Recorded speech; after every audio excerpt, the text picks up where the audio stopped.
This is the Vehicle OCD from Salix Organizers for the 2015 and newer Chevy Colorado and GMC Canyon.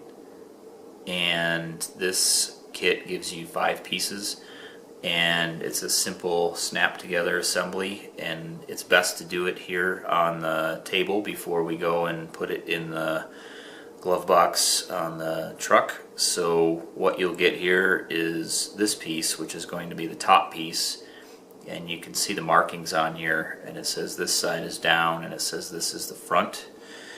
And these 3 pieces here also have up arrows and front arrows so that you can orient it.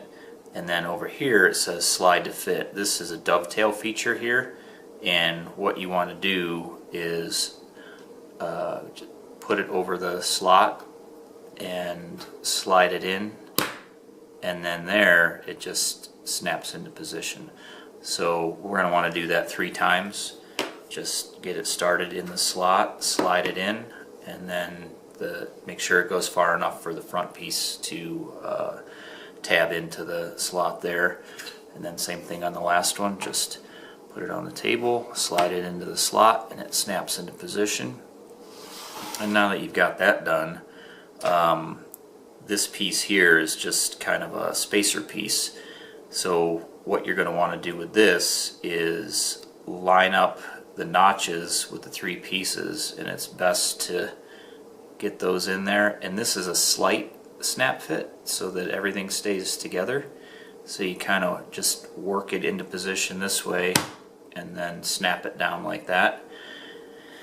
And then we can take it as it's assembled like this and go into the truck and put it in the glove box. Now we're here in the truck ready to put the glove box organizer in, and you just take it and work this piece around the leash that's in the side of the glove box here, and it's easy to do. You just put the nose down, and as it slides in it'll pop up and under that place, and once it's in it's tight, and it works around that little button that holds the leash. So now it's in, it's nice and tight, and it's ready to put your stuff back in. This is available on Amazon. You can do a search on Salix Organizers, S-A-L-E-X, and you'll find this plus the center console tray that goes in the Colorado and Canyon, and many other products for many other makes and models.